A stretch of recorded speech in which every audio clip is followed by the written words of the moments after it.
Olá, estamos começando mais um Maconhômetro Ciência, esse que é um projeto do Cannabis Monitor, em parceria com o Psicocult da Universidade Federal Fluminense, cuja proposta é oferecer um programa de entrevistas com pesquisadores brasileiros que têm a maconha como objeto de pesquisa e que tomem a droga como seus objetos de estudo. Essa é a nossa 8ª entrevista da série e hoje nós vamos conversar com o neurocientista Siddhartha Ribeiro, participação especialíssima conosco hoje.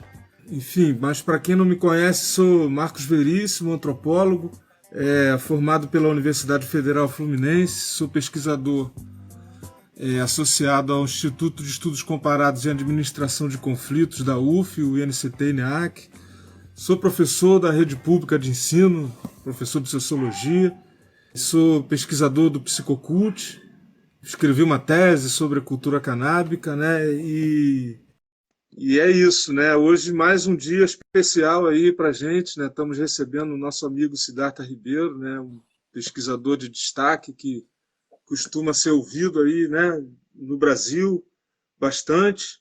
E hoje ele está aí conosco. Salve, Yuri! Tudo certo, meu querido?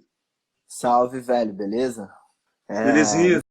Grande prazer estar aí com você mais uma vez, né? Nessa 8ª edição do Maconhômetro Ciência, né? 8º episódio. Bom, eu vou me apresentar aqui para a galera que não me conhece. Meu nome é Yuri, eu sou bacharel em Política Pública pela Universidade Federal Fluminense. Atualmente estou fazendo doutorado no programa de pós-graduação em Sociologia e Direito, também da UF, né?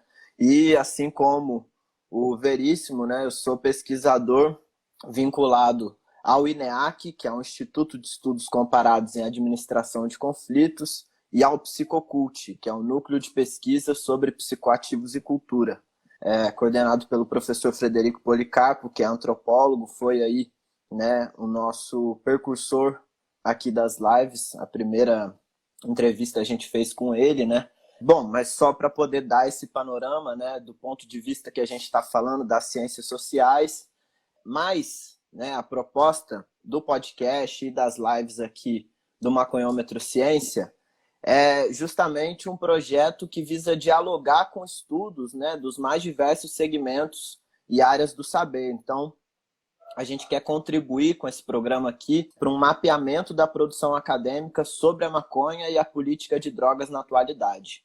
E para isso, né, a gente convida pesquisadores dessas diversas áreas do saber, de diversos campos do conhecimento, para poder conversar aqui com a gente, né? E o nosso objetivo, portanto, é compreender a realidade da pesquisa, né, a partir da perspectiva dos próprios pesquisadores que a gente está chamando.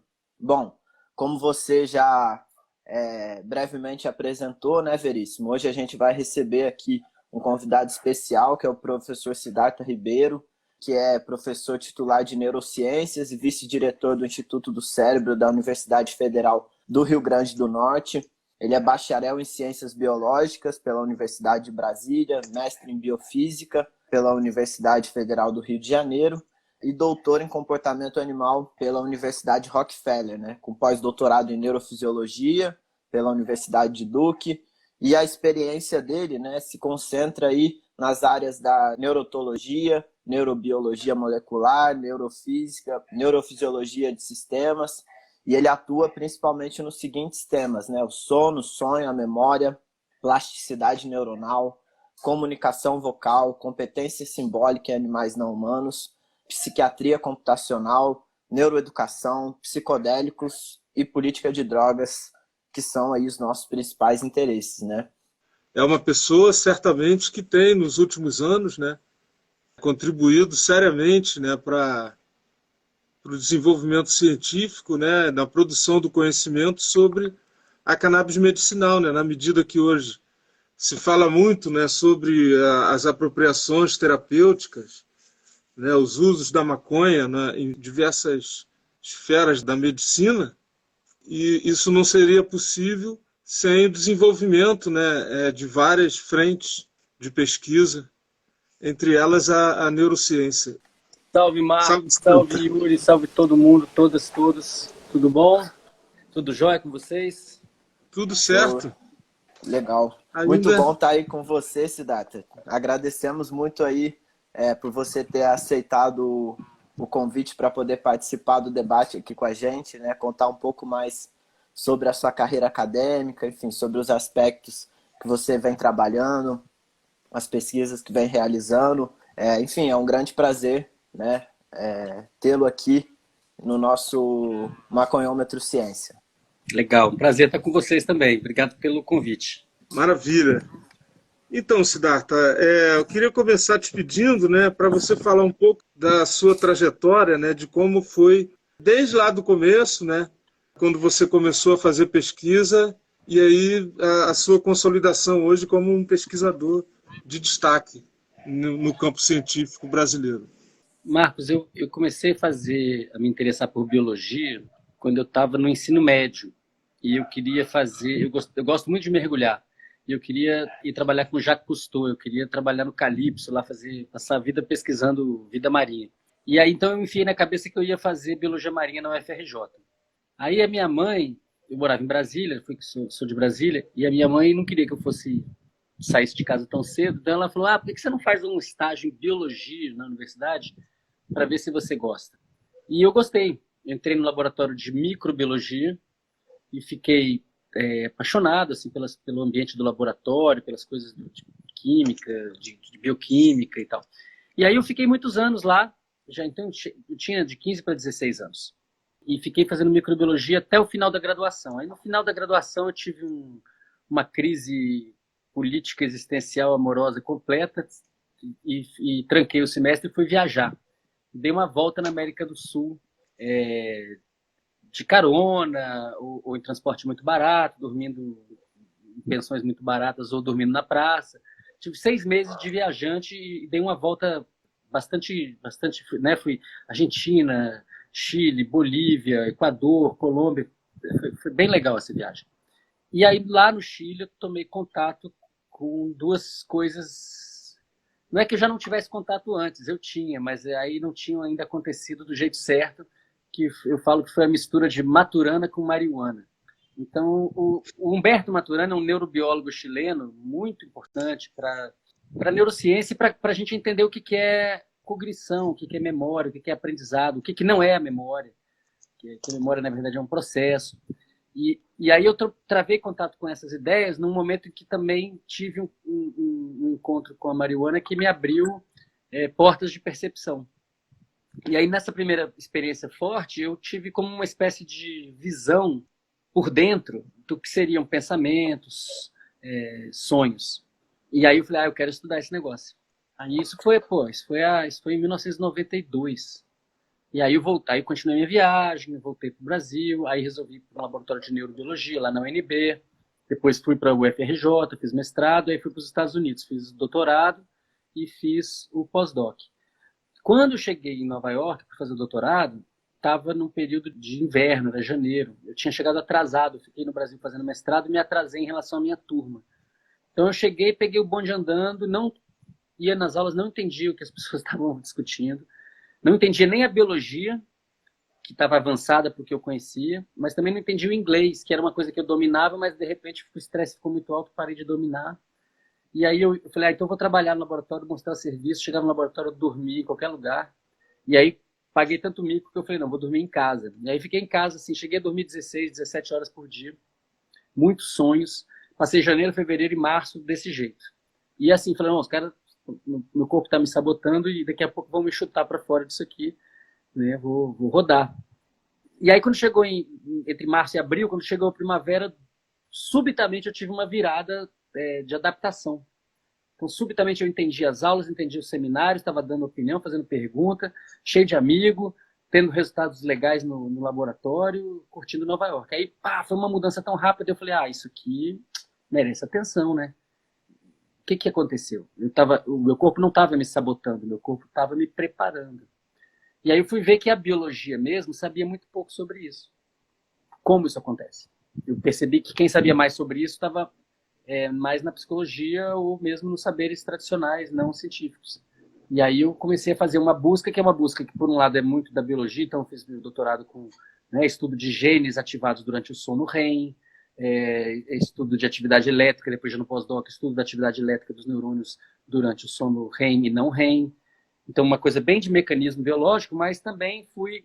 Aí já, quando eu cheguei ao Brasil... Eu fiquei 11 anos nos Estados Unidos, aí voltei do pós-doc para fundar o Instituto Internacional de Neurociências de Natal. Depois eu me separei desse instituto e a gente criou um outro instituto, que é o Instituto do Cérebro, da UFRN, da Universidade Federal do Rio Grande do Norte, onde eu sou professor. E aí, quando eu cheguei ao Brasil em final de 2005, aí eu falei, bom, agora eu vou parar de estudar só o neurônio do hipocampo, do rato, dormindo e sonhando, e vou estudar sonho de criança na escola, vou estudar sonho de paciente psicótico, vou estudar psicodélico, vou estudar cannabis, vou estudar várias coisas, né? Vou estudar até a análise computacional de textos da antiguidade, em comparação com textos indígenas, usando... Então, assim, abri muito o leque de pesquisas, mas com um eixo que é o eixo de sono, sonho e memória. Tudo isso que eu falei, de alguma maneira, tem a ver com esse eixo. No meu laboratório tem gente fazendo coisas bem diferentes, tem desde pesquisa em polvo, até pesquisa em rato, até pesquisa em rede computacional. E fazer ciência no Brasil é uma guerrilha, né? Porque o Brasil está há 5 anos em completo desmantelo da sua estrutura científica, acadêmica, né? A gente está vivendo uma desconstrução muito forte do Estado. Isso afeta muitas universidades, muitos institutos federais. E claro, estar no Brasil nesse contexto é uma experiência extremamente, digamos assim, de tédio. Ninguém morre, né? No Brasil, a gente está sempre tendo que resistir, lutar e fazer uma construção de futuro em situações adversas. Mas, por outro lado, fazer ciência no Brasil é uma liberdade de pensamento que, vamos colocar esses termos assim, nos países de primeiro mundo, que tem muito financiamento para fazer pesquisa, isso dá uma liberdade e tira outras. Então, eu gosto de pensar naquela frase do Tom Jobim. Ele falava assim, olha, os Estados Unidos é bom, mas é uma merda. O Brasil é uma merda, mas é bom. E a gente tem que pensar isso, né? Porque o país está numa crise tão difícil que a gente tem que pensar no que é bom e no que é muito bom aqui. Várias vezes eu viajei a outros países e voltei muito feliz de ser brasileiro. Várias vezes. Por razões diferentes, que tem a ver com a nossa afetividade. E, por outro lado, a gente tem um monte de coisas que são intoleráveis e que a gente, inclusive, é campeão mundial de horror. Então, não é um copo meio cheio, meio vazio, mas assim, aí eu lembro muito de um livro que eu li na adolescência, um livrinho bem curtinho, bem interessante, do Jorge Furtado, diretor de cinema, maravilhoso, e ele fala que chama o astronauta em Chipre, né? Então, você imagina o cara nasceu em Chipre, quer ser astronauta. Pô, um sonho difícil de realizar. Ser cientista no Brasil é um pouco isso, né? Considerando o que aconteceu nos últimos 5 anos, talvez as pessoas que estão assistindo não tenham a dimensão, né? Então, para tornar isso simples, entre o ano 2000 e o ano 2010, o orçamento de ciência, tecnologia e inovação do Brasil ele foi multiplicado por 4. Entre 2010 e 2021, esse orçamento foi dividido por 5. Realmente. É isso que você falou, né, Siddhartha? Não mata de tédio, mas mata de raiva. Mata de raiva, cara. Porque a gente tem muito o que perder, né? Com certeza. Mas valeu, Siddhartha. Pensando aí dentro desse eixo que você falou, né, do sono, do sonho, da memória, e também das obras que você tem publicadas, enfim, Maconha, Cérebro e Saúde, né? Eu deixo aqui uma pergunta para você. Como que você decidiu pesquisar esse tema, né? Como que, enfim, a cannabis, né, a política de drogas que você tem discutido, enfim, isso entra dentro desse eixo, né, que você colocou, e como você se interessou por esse tema, né? Como decidiu pesquisar isso? Olha, aconteceu meio por acaso, porque o preconceito contra isso era muito grande. Quando eu estava na graduação, nem se falava em sistema canabinoide. No Brasil, isso não era uma informação disponível. Né? Quando eu cheguei a Nova York para fazer o doutorado, comecei a ir nos congressos científicos e percebi que o que em 96, 97 era um pequeno grupo de pôsteres com um pequeno grupo de pessoas fazendo pesquisa sobre esse tipo de receptor em animais não humanos, alguns anos depois já era centenas de pôsteres, seminários, conferências e até ter congressos inteiros só sobre esse assunto. Então foi uma mudança muito rápida. Aquilo que em 95, 96, 97 parecia um detalhe, um adendo, um apêndice do livro de biologia, de repente era um capítulo central. De repente ele passa a ser o capítulo que se relaciona com todos os outros. O sistema canabinoide é um grande regulador da homeostase, do equilíbrio, e mexe com muitos outros sistemas que estavam já no livro-texto há décadas. Há muitas décadas. Então foi uma mudança muito grande. Inclusive, isso dificultou muito, ainda dificulta, mas está mudando, a conversa, o debate público no Brasil, porque muitas das pessoas formadas em medicina, ou enfim, da área das ciências da saúde, não teve essa formação mesmo, não viu. E se não viu, bom, que os olhos não veem, o coração não sente. Né? No meu caso particular, eu vi a revolução acontecer, eu tentei fazer alguma pesquisa ainda nos Estados Unidos sobre esse assunto, junto com o Renato Malcher Lopes, que é meu amigo há muito tempo, e ele fez um doutorado especificamente sobre o sistema endocannabinoide no hipotálamo. Então é um cara muito que sabe muito sobre isso. A gente fez uma pesquisa, tivemos alguns resultados, não chegamos a publicar na época. Cada um estava fazendo uma coisa diferente, ele foi para a Europa fazer pós-doc, eu estava terminando meu pós-doc, depois voltei para o Brasil. E aí, quando foi em 2007, a editora Vieira e Lente, que é uma editora voltada para a ciência, é uma editora que pertence ao professor Roberto Lente, que é um neurocientista importante, foi meu professor no mestrado, e a esposa dele, a Silene Vieira, ele falou, cara, a gente vai fazer uma coleção de bolsos sobre vários assuntos tópicos quentes da ciência, polêmicos também, e a gente queria que você fizesse um sobre maconha. E, pô, eu já vinha há muitos anos estudando isso, lendo artigos sobre isso, estava com a antena ligada para isso já há muitos anos, não fazia uma pesquisa naquele momento especificamente sobre isso, mas achei que eu devia atender a esse chamado, mas eu considerei que eu precisava de mais conhecimento do que eu tinha, chamei o Renato Lopes para fazer comigo o livro. Então a gente fez o Maconha, Cérebro e Saúde, que é um livro curto, pequenininho, muito condensado, com um monte de informação que funcionou, digamos assim, que é útil até hoje. Que não tem nada ali que a gente falou que depois a pesquisa falou que não era o caso. Ao contrário, algumas coisas que ainda estavam começando a aparecer, a gente falou, ó, ali tem coisa e tinha mesmo. Por exemplo, câncer. A questão de uso de canabinoides e de extratos de amplo espectro, de óleos de extratos de amplo espectro para tratar tumores. Mas ainda assim, naquela época, era tão difícil esse debate no Brasil que eu, embora tenha lançado o livro, não quis fazer uma divulgação maior do livro. Eu ainda estava, naquele momento, meio temeroso do julgamento das pessoas ou alguma coisa assim. Naquele momento, ainda era para uma carreira científica uma coisa perigosa você fazer esse tipo de pergunta científica. Ou ter esse tipo de interesse, de divulgação. Mesmo assim, publicamos o livro. Quer dizer, isso não impediu a gente de publicar o livro. Mas eu fiquei quieto em relação a isso. Só que eu tinha uma coluna numa revista, uma coluna mensal. Então, vez por outra, eu escrevia sobre isso. Depois, essa coluna virou um livro também, que é o Limiar, que foi publicado pela mesma editora, pela Vieira e Lente. Depois foi publicado pela Companhia das Letras. O Maconha, Cérebro e Saúde saiu do Prelo, depois foi republicado pela IAGE. E aí aconteceu, teve um certo momento que eu fui chamado para fazer um depoimento técnico sobre sistema endocannabinoide para um juiz federal que estava lidando com o caso de habeas corpus.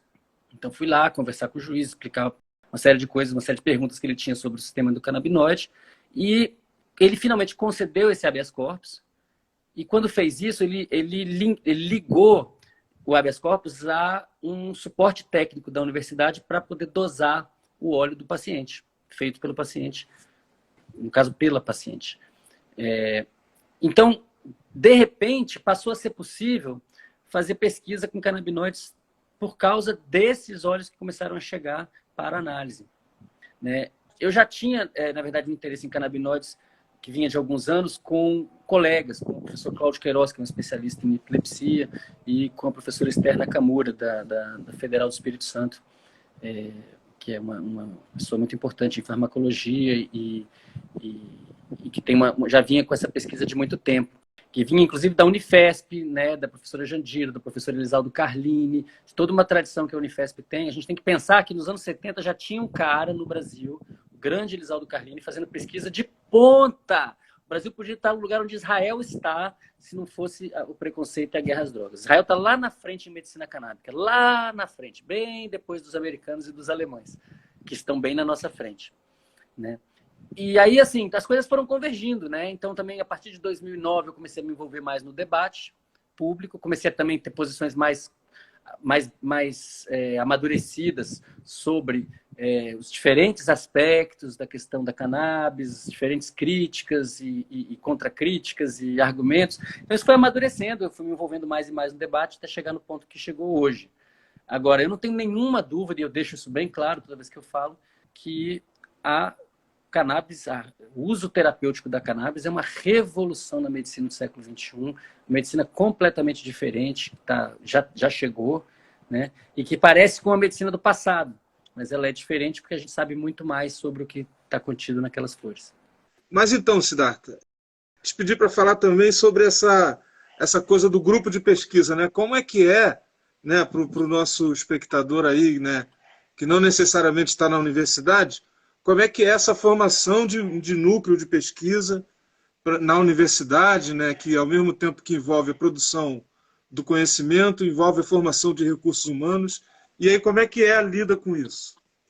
Olha, a universidade, ela faz ensino, pesquisa e extensão. E no meu laboratório a gente faz essas três coisas. Ensino, pesquisa e extensão. E muitas vezes elas estão misturadas, elas não estão separadas, né? Frequentemente a gente está fazendo extensão, está ensinando, né? E às vezes os alunos estão fazendo mestrado, doutorado e estão participando de alguma atividade de extensão, e sobretudo quando essa pesquisa tem algum tipo de impacto social. No caso, a gente faz pesquisa em sono na escola, né, para melhorar o desempenho acadêmico. A gente conseguiu mostrou esse ano que se você faz um treinamento específico por 3 semanas, meia hora por dia com as crianças durante a alfabetização, e tem uma soneca depois do treinamento, elas 4 meses depois estão lendo com o dobro da velocidade. Então, isso é um exemplo de pesquisa que tem a ver com extensão. A formação de recursos humanos no Brasil, para a pesquisa, ela passa por uma iniciação científica e depois uma pós-graduação e, mais adiante, um pós-doutorado. E isso, tradicionalmente, é feito desde os anos 50 com bolsas da CAPES e bolsas também de pesquisa do CNPq, que são 2 órgãos ligados a ministérios diferentes que têm a ver com educação e ciência, né? Todas essas instituições estão em crise no Brasil. O orçamento para a educação e o orçamento para a ciência estão sendo dilapidados ano a ano. Então, como é fazer essa formação hoje em dia? Olha, ela é uma coisa muito difícil. É muito difícil convencer as pessoas hoje em dia de que vale a pena fazer a carreira científica. Que além da bolsa ser muito pequena, ela tem pouca bolsa. Quando eu era estudante, quando eu estava na graduação, era mais ou menos assim. Início dos anos 90 não tinha muita bolsa e as bolsas eram muito, muito baixas. Depois isso melhorou bastante, né? No auge, assim, entre 2010 e 2014, 15, o auge do sistema de ciência, tecnologia e inovação, tinha bastante bolsa. E a carreira científica era muito atraente. Hoje ela está muito menos atraente. Agora por essas razões. Agora tem uma questão, é que quem é cientista de nascença, quem quer ser cientista, de qualquer jeito, vai ser cientista. Assim como quem quer ser músico, música, quem quer ser artista plástico. Quando a pessoa tem uma vocação, quem quer fazer esporte de alto desempenho, quando a pessoa tem uma vocação, digamos assim, muito, muito, muito evidente, muito nítida, o Brasil está cheio de gente de alto nível, professoras, professores, pesquisadores de altíssimo nível fazendo pesquisa em todas as áreas. O Brasil é um país que tem muita tradição, que fez muita coisa no século XX. Então, quem quer se formar e está afim mesmo, consegue. Uma formação bacana e aí vai para fora do país, vai fazer seu doutorado fora, ou seu pós-doutorado fora. Eu tenho vários alunas que estão fora do Brasil agora fazendo seus pós-doutorados, com recursos de lá de fora. A gente está falando de uma formação feita no Rio Grande do Norte, não feita no Sul Maravilha, no São Paulo, enfim, onde tem FAPESP. Então, isso tudo é muito possível. Agora, quem quer fazer ciência no Brasil tem que cortar um dobrado. Tem que cortar um dobrado, tem que ter uma vontade a mais, tem que trabalhar a mais, tem que se virar. Pessoas que fazem pesquisa experimental no Brasil, elas se viram. Porque é tudo muito complicado. Então, nos Estados Unidos, o cara tá lá, 2 da tarde, ele lê o artigo científico novo, que deu para ele uma ideia nova. Aí ele vai lá no computador, ele compra as coisas que ele precisa, e no dia seguinte, 8 horas da manhã, às vezes no mesmo dia, ele pode começar o experimento que ele acabou de imaginar. No Brasil, você lê o paper na mesma hora. Isso a gente ganhou com a internet. A gente agora tem acesso à informação mais ou menos na mesma hora. Antigamente era, né, meses, anos até. Agora é na mesma hora. Só que aí ele tem aquela ideia e ele vai comprar. Então, primeiro que não tem recurso, que não tem, né, financiamento há muito tempo em grande quantidade em lugar nenhum no Brasil, no setor público. Mas se ele tiver o dinheiro para comprar, vai chegar daqui a 4 meses, 6 meses, e ele vai pagar o dobro, o triplo às vezes. Então, a competição é extremamente inglória. Mesmo assim, é possível fazer ciência de impacto, porque a ciência ela é tão vasta, tem tanta coisa para fazer, que se você tem disposição e criatividade, você vai encontrar coisas importantes que ninguém fez ainda, e aí a parada rola. Então, eu tenho muito prazer de fazer ciência no Brasil. Estou aqui há 16 anos depois que voltei dos Estados Unidos e não tenho nenhuma vontade de ir embora, não quero ir embora. Né? Quando o atual governo começou, eu pensei em ir embora, eu falei, não vou aguentar isso. Vai ser muito triste viver isso por dentro.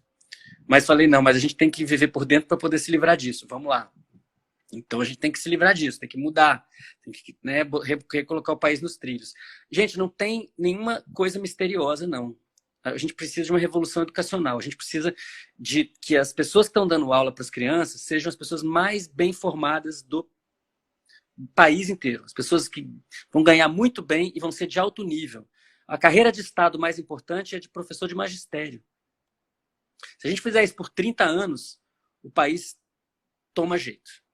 Porque aí a gente consegue reduzir a desigualdade que é ancestral, que vem do processo de escravização de indígenas e de africanos. Isso é um fato e a gente só vai mudar isso se a gente tiver uma revolução educacional. E evidentemente que com isso vem uma revolução científica, uma revolução no âmbito da cultura, do esporte, tudo isso que nos enriquece enquanto seres humanos. Se a gente não fizer isso, o Brasil não tem solução. É um país em que a desigualdade vai continuar aumentando. E ela está aumentando muito atualmente. Aumentou muito na pandemia. Os ricos nunca foram tão ricos. E nunca teve tanto pobre. Então, assim, eu estou falando essas coisas porque eu acredito muito no Brasil. O Brasil precisa tomar jeito. A gente tem que parar com essa mediocridade, tem que fazer a gente tem que engajar pelo menos umas 3 gerações seguidas na construção do país. Na direção do bem comum. Isso é muito óbvio. E olha, a China fez isso. O Japão fez isso. A Alemanha fez isso. Não é possível que a gente não consiga fazer isso. Valeu, Siddhartha. Aí, só um ponto que eu vou resgatar aí da conversa que a gente já teve, né? É porque no episódio passado a gente conversou, né, com a Andrea Galassi e ela estava falando um pouco sobre esse processo, né, de como conseguir cannabis no laboratório, né? Como você pode fazer esse jogo burocrático para ter, né? E é interessante você dizendo e citando o habeas corpus, né, justamente porque essa agora é uma ferramenta que está possibilitando, né, com que o Brasil, mesmo que de forma judicializada, tenha, né, um extrato que circule aqui, né, produzido no Brasil, né? Mas vou já engatar na outra pergunta, aí se você quiser comentar tudo junto, né? Porque aqui no Maconhômetro Ciência, né, a gente quer mesmo explorar essa ideia da academia e dos bastidores acadêmicos, né? Eu acho que isso é legal a gente trazer, né? E aí eu queria te perguntar, né, como tem sido, e aí você já vem trazendo isso ao longo da conversa, mas como tem sido esse trabalho de pesquisador aqui no Brasil? Se você quiser fazer uma comparação entre aí o passado e o presente, né, tudo mais. Mas assim, como que tem sido essa orientação de alunos, né, o ensino na universidade, a pesquisa, né? Se você quiser listar aqui os projetos de pesquisa que você faz parte e colabora. Enfim, só para a gente pensar justamente aí nesses bastidores, né? E nessa ideia multidisciplinar, né? A minha equipe é super variada, eu colaboro com muita gente. Eu faço um monte de coisa diferente e as coisas amadurecem, às vezes, muito lentamente. Tem coisas que eu publico frequentemente um artigo meu tem 5, 6 anos sendo feito. Já tive paper publicado 12 anos depois de começar o experimento. Eu sou uma pessoa paciente. Entendeu? E o importante é a gente desenvolver as ideias e ter qualidade nos dados, não ter dúvida quanto a isso, e avançar a ciência de maneira sólida. Digamos assim, tem 2 tipos de colaboração principal. Colaboração para dentro do laboratório e colaboração para fora do laboratório. Para dentro do laboratório é uma colaboração formativa. Eu estou colaborando com meus estudantes de doutorado, de mestrado, de iniciação científica ou com pós-docs, né, formando, participando da formação dessas pessoas, ajudando elas a trilharem um caminho de formação. Claro que isso também acontece quando eu estou interagindo com pessoas fora do meu laboratório, isso também acontece, mas não eu na figura de mentor principal. Aí, na figura de co-orientador, uma relação que é um pouco mais distante, que também é uma relação de mentoria, né? E, claro, isso acontece com pessoas que são meus colegas, que são meus pares, com quem eu estou aprendendo, de quem eu estou aprendendo e a quem eu estou ensinando o tempo todo, na medida que a gente vai colaborando. Eu colaboro muito com físicos, amigos queridos, brasileiros, argentinos, uruguaios, pessoal da ciência da computação, colaboro também com psiquiatras, com antropólogos, psicólogos, é uma coisa bem aberta, pessoal da educação física, da linguística, medicina, já falei. A gente agora tem um projeto super bacana com o Guilherme Brockton, o Bruno Caramelli e uma galera, a Natália Mota também, e uma galera no Instituto Coração em São Paulo, que é sobre sonhos de pacientes infartados, né? Porque a gente tem alguma evidência de que esses sonhos têm muito a ver com prognóstico. Então, assim, realmente é uma rede muito ampla de colaborações, de gente fora do Brasil, pessoas com quem eu estou interagindo, né, nos Estados Unidos, na Europa, na Argentina, no Uruguai. Então, uma rede grande. Agora, na pandemia, o que aconteceu? Todos os laboratórios fecharam, né? Foi mantido o mínimo de funcionamento, né, para não haver morte de animais e tal, nos biotérios, mas basicamente não houve experimentação durante esse período pandêmico, ou pelo menos experimentação que fosse, digamos, na bancada de laboratório. Houve muita gente fazendo pesquisa online, pegando dados da internet, fazendo pesquisa em cima disso, e as pessoas ficaram mal, né? Então as pessoas ainda estão mal, muita gente está mal. Isso aconteceu, acho que na pós-graduação, de maneira muito ampla, porque a pós-graduação é estressante. Ela é uma situação que para a maior parte das pessoas é difícil. E é difícil mesmo, tem que ser, porque se não for difícil também não significa nada, né? É um rito de passagem muito longo. O Renato tem uma expressão que eu acho, o Renato Malcher Lopes, que é que o doutorado é um tubo muito fino e você tem que passar por dentro dele.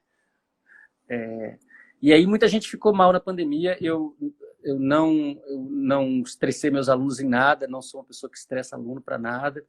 Claro, a gente tem agora, né, fiz agora, semana retrasada, uma reunião assim, presencial, todo mundo no jardim, com máscara.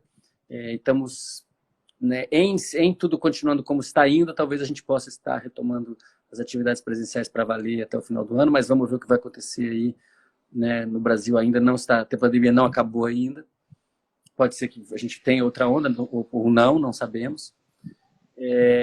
Nesse período, a gente aproveitou para escrever e publicar artigos científicos. Então, foi um período muito longo de ficar na frente do computador, escrevendo as coisas, né, tirando da gaveta os artigos.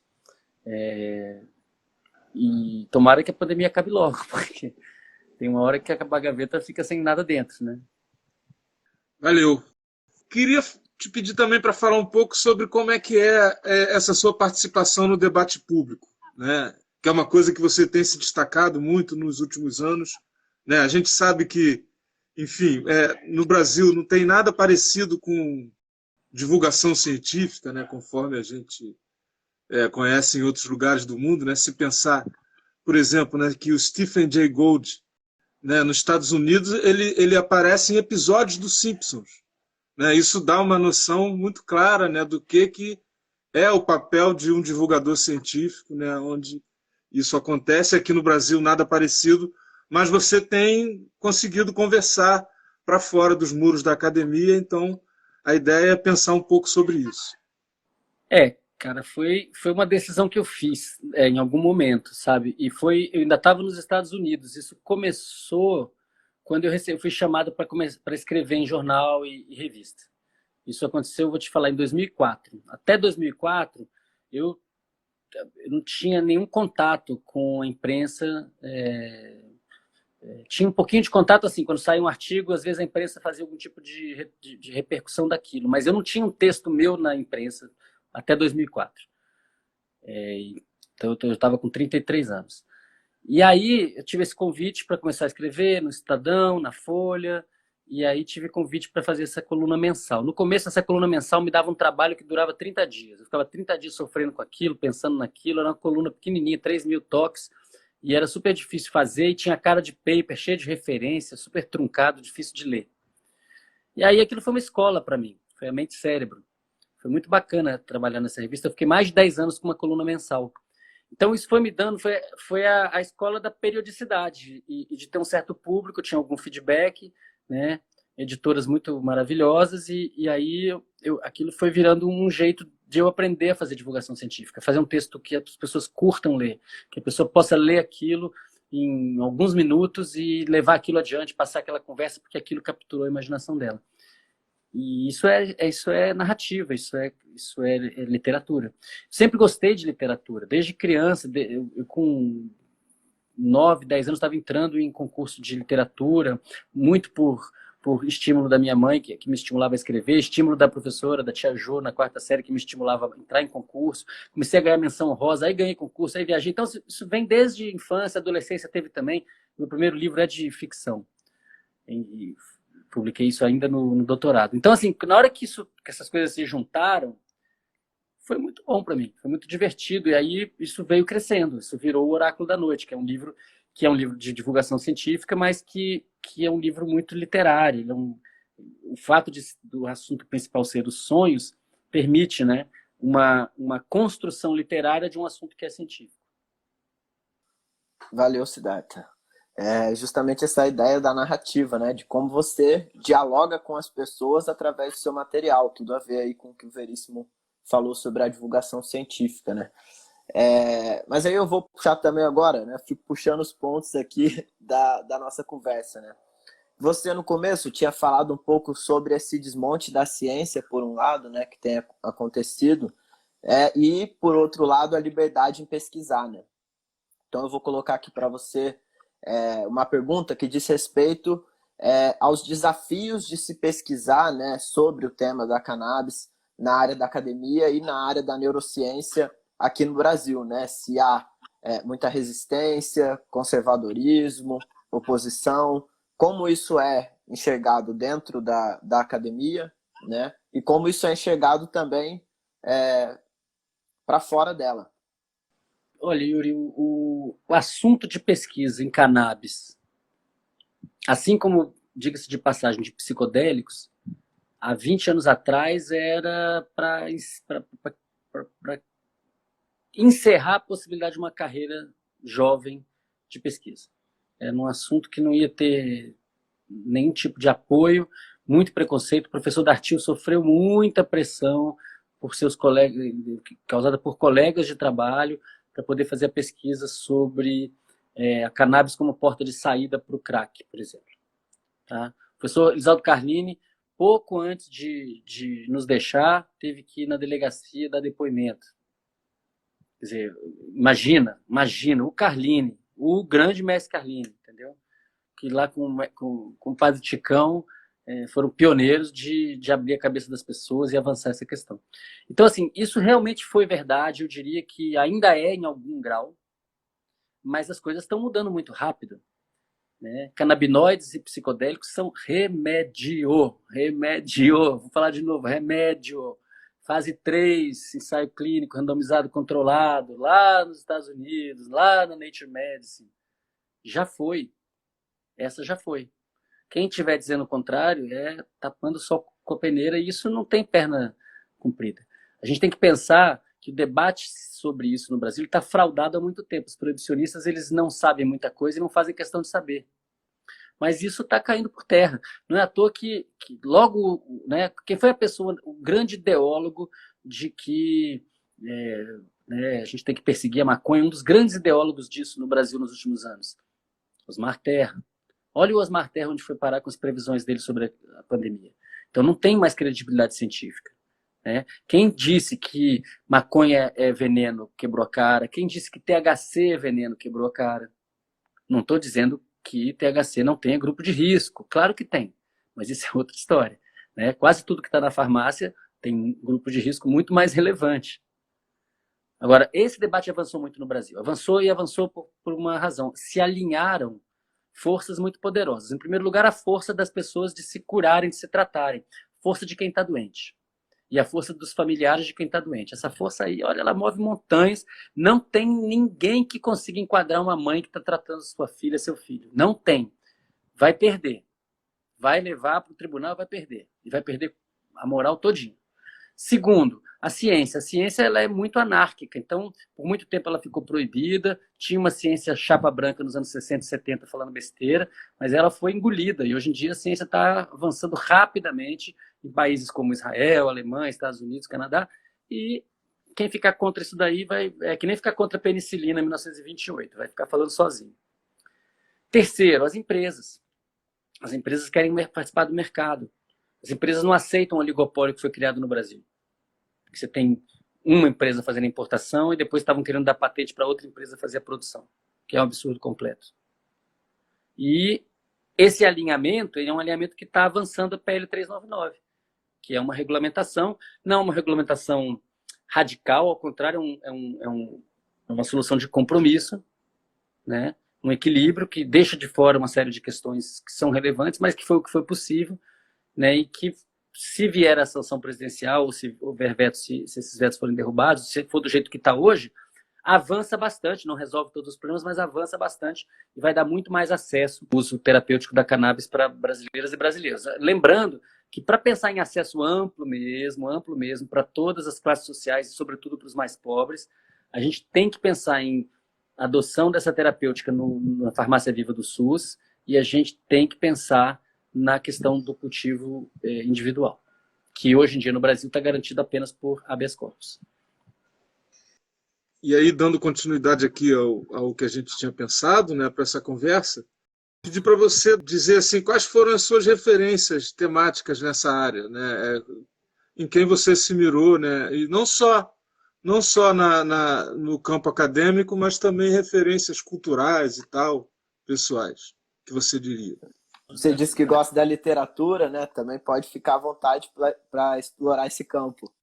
Olha, gente, na pesquisa canábica, o nome número 1 é o Rafael Merrulan, né? São o professor Elisaldo Carlini, né? Tem o Di Marzo, tem um monte de gente, né? Aqui no Brasil tem muitas pessoas que fazem isso, já falei do Renato, tem o Fabrício Pamplona, pessoa importante nesse assunto. O Andreas Zimmer, na Alemanha, tem um artigo na Nature Medicine mostrando que THC faz o camundongo jovem ficar bobo e o camundongo velho ficar esperto, e mostra que os neurônios invertem a expressão gênica, tipo, o neurônio fica velho, se o neurônio do jovem fica velho tratado com THC, e o contrário acontece com o neurônio do velho. Muito legal, incrível. Tem muita gente trabalhando nisso, são milhares de artigos científicos acumulados.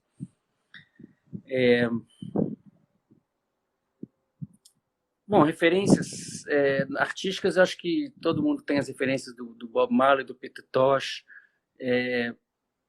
Eu acho que Louis Armstrong é uma referência maravilhosa, porque é um artista que ele está na sala de estar de qualquer pessoa do planeta, e ele era um usuário de maconha, assim, digamos, heróico, né? Aqueles, assim, antológicos. Outro dia o Nelson Motta falou uma coisa que eu achei muito interessante, que ele falou, a pessoa fala que maconha dá problema com a memória, eu fumei maconha a vida toda, tenho uma memória gigantesca, porque tem essa confusão entre os efeitos de curto prazo e de longo prazo, né? O mesmo THC, que pode causar um déficit na memória de curto prazo, na memória operacional, para você lembrar onde deixou a chave ou o número de telefone, é o THC que vai promover a produção de novos neurônios, de novas sinapses, que pode causar uma capacidade de memória muito aumentada no futuro. Então, existe uma confusão, as pessoas tendem a conhecer só metade da história, né? O que mais que seria referência? putz, tem tanta coisa. Uma coisa que para mim evoca muito o estado induzido pelo THC é a literatura do Guimarães Rosa, que é uma literatura que vai num fluxo, num flow de associações linguísticas, fonéticas, simbólicas, muito complexa, e que se você fica tentando parcelar ela, você se confunde, se perde, mas se você deixar o flow rolar e integrar ela, você vai embora e ela você é engolido e sai lá do outro lado, depois das, sei lá, centenas de páginas. Valeu, Siddhartha. E aí, bom, a gente partindo aqui para a nossa última pergunta, né? Enfim, vou explorar aqui a sua disponibilidade de falar com a gente para poder passar também, né, algum conselho, alguma dica, enfim, para a galera que está ouvindo a gente, né, e para pessoas que são aí aspirantes a pesquisador, né, enfim, pessoas que têm aí a vontade de ingressar ou já estão cursando a vida acadêmica, e aí seja na área de humanas, seja na área de ciências médicas, biológicas, enfim, dentro desse campo da ciência brasileira, né, enfim, qual seria, né, aí um caminho, uma dica válida, né, para quem está começando? Bom, eu vou dizer o seguinte, embora a gente esteja num momento de crise, a crise vai passar. Então, se você tem uma vocação científica, se você acha que a sua não é ciência e você está só a fim de um bom emprego, não vá para a ciência agora. Mas se você tem uma vocação científica, pode ir para a ciência agora, porque as coisas vão melhorar e a carreira é muito longa. Você precisa de muitos anos de formação, né? E tem muita ciência boa sendo feita no Brasil, e o que você precisa fazer é se aproximar disso. Então, você precisa de uma iniciação científica. Uma iniciação científica deve começar o mais cedo possível, desde que você despertou a vocação. Você tem que descobrir um grupo de pesquisa que faz uma pesquisa que você considere interessante. Provavelmente, esse primeiro encontro, você vai falar, pô, tenho 10 opções, essa aqui é que eu acho mais interessante. Você vai tentar ver se aceita ou aceito lá, as pessoas vão te deixar chegar junto. E aí, com o tempo, você vai ver que talvez não seja exatamente aquilo. Talvez tenha uma outra coisa que seja mais interessante. É fundamental, ao longo desse processo, que dura a vida toda, seguir a bússola do desejo. Você tem que ir onde você gosta. Não adianta você falar assim, eu vou ficar aqui porque aqui vai dar mais dinheiro, vai dar mais segurança, vai dar mais estabilidade. Isso não é um cálculo bom quando você pensa no longo prazo. Por quê? Porque se você ficar onde... Imagina, eu me lembro de um debate desse com um colega meu, que depois virou pesquisador, mas teve um momento que a gente estava na graduação e eu estava no laboratório sem parar e ele estava dando aula no cursinho, ganhando uma nota, que pra gente era uma fortuna. E aí ele me chamando para dar aula no cursinho. Eu falei, mas minha vocação não é essa. Minha vocação é ciência. Ele falava, a minha também não é, mas é uma grana boa por enquanto. Eu falei, mas aí você se acostuma. E aí, de repente, se você se acostumar demais, daqui a 30 anos você está lá no mesmo lugar, fazendo a mesma coisa. E a vida passou. Então a ciência, ela, assim como a arte, assim como o esporte, sobretudo esporte de alto desempenho, é uma coisa que é uma vocação para a vida toda. Mesmo no caso do esporte de alto desempenho, que você pode largar, aposentar cedo, mas aquilo muda o teu corpo pro resto da vida. Então é uma coisa que você tem que pensar que se aquilo é realmente a tua, então você tem que buscar o que você gosta. Buscar o que você gosta com gente bacana, com gente legal, porque relações saudáveis são metade do caminho andado.